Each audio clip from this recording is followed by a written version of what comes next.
There is a camera inside every FedEx delivery van. It records the driver. It records the road. It records what's happening in the back of the truck. Tanner Horner knew this. He had been driving that route for months.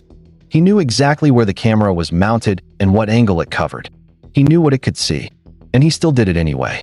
That single fact, that he knew, is what changes everything about this case. Because this isn't a story about someone who panicked and made a terrible mistake in the heat of the moment. This is about a man who made a calculated choice inside a vehicle equipped with a camera and then spent the next 48 hours constructing an elaborate web of lies designed to make that choice look like something else entirely.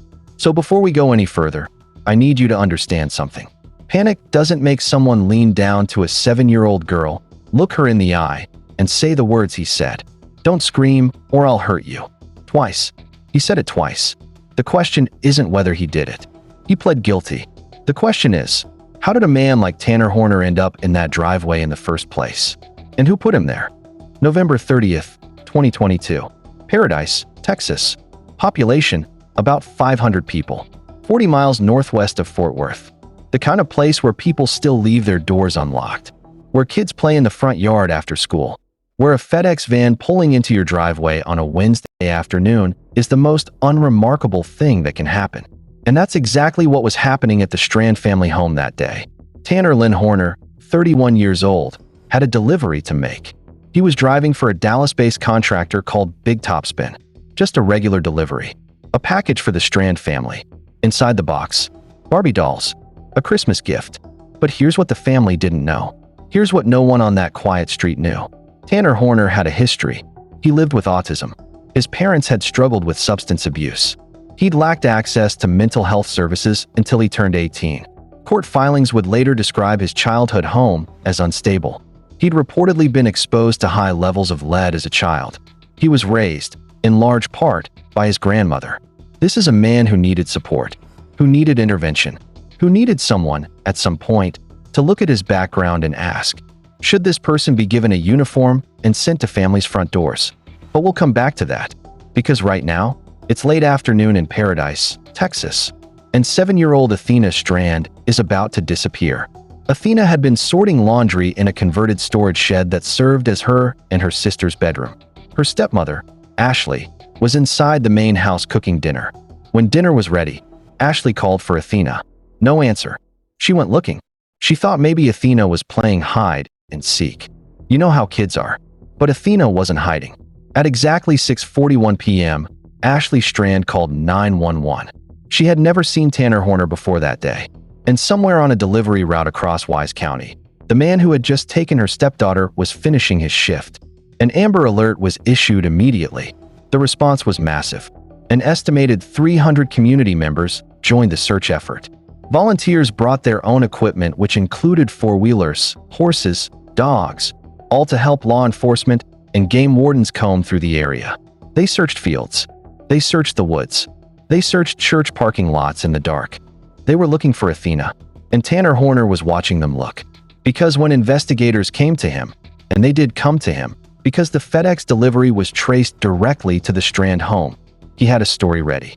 He told police he had accidentally hit Athena with his van while backing out of the driveway. He said she wasn't badly hurt. He said he panicked. He said he was afraid she'd tell her father. He said it was an accident. Then, and this is critical, he gave investigators a very detailed description of a supposed witness vehicle. An older green Astro van, missing a lower panel on the driver's door, leaving from the area around the time he made his delivery. An alert was sent out statewide for this van. Horner's information prompted investigators to analyze cell tower data to see which mobile devices were in the area at the time. Resources were diverted. Manpower was redirected. He sent an entire state looking for a van that did not exist, while a 7-year-old girl was already dead. But Horner didn't stop there. He told detectives he'd left Athena in a bamboo forest. Searchers went to the bamboo forest. Nothing was found there, because it was another lie. The district attorney would later say it plainly. The pattern and web of lies that he put together, it is lie upon lie upon lie upon lie.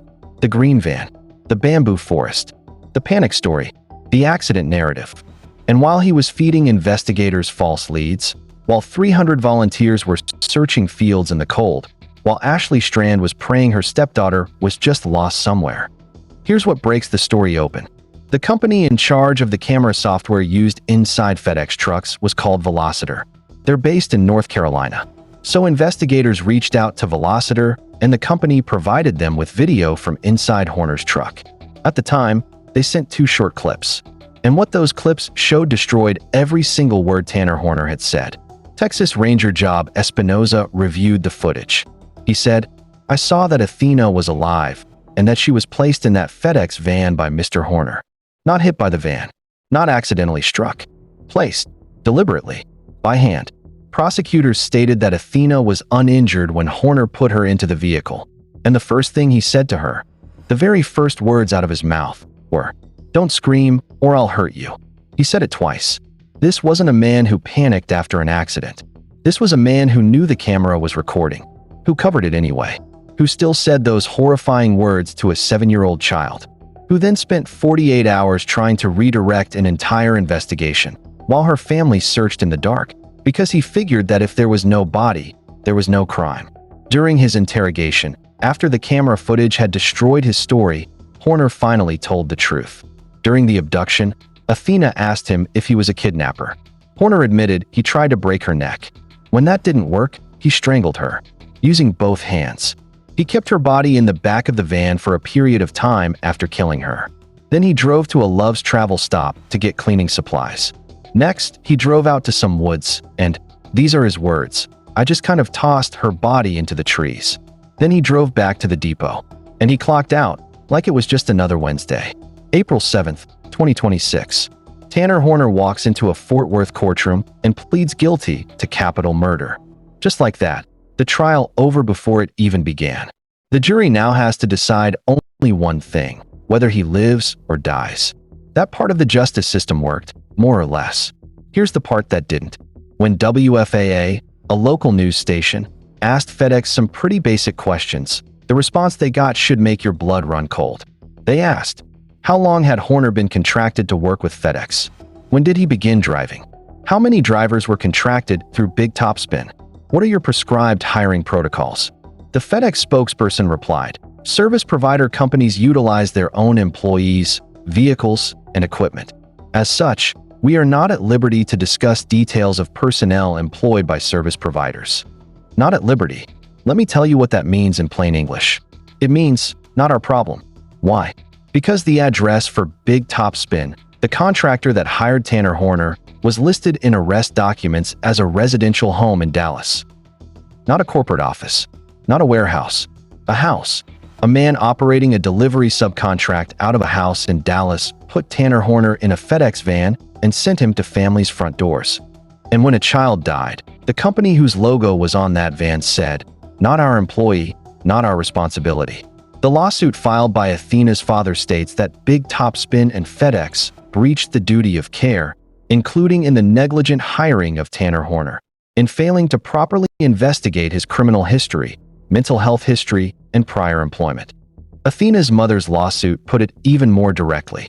Tanner Horner should have never been given a FedEx uniform or a delivery van. And the question that kept me up at night was, did anyone, at Big Top Spin, at FedEx, at any point in the chain, actually look? Or did a man with documented mental illness, no proper support, a troubled history, and an undiagnosed capacity for violence simply pass a standard 7-year background check and get handed the keys? The lawsuit also argues that FedEx delivery drivers have recently committed numerous assaults, rapes, and murders across the country, showing a pattern. And FedEx has continued normal business operations despite it being clear that their current efforts, if any, to ensure they're not putting dangerous persons in positions of trust wearing FedEx uniforms are insufficient. Tanner Horner is going to prison, or to death row.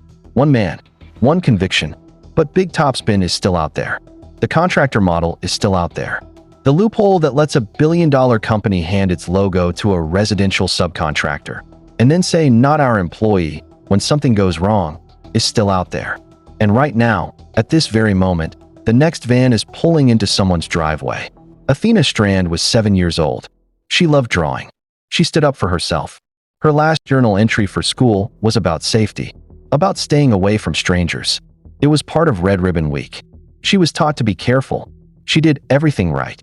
In the wake of her death, Texas passed the Athena Alert.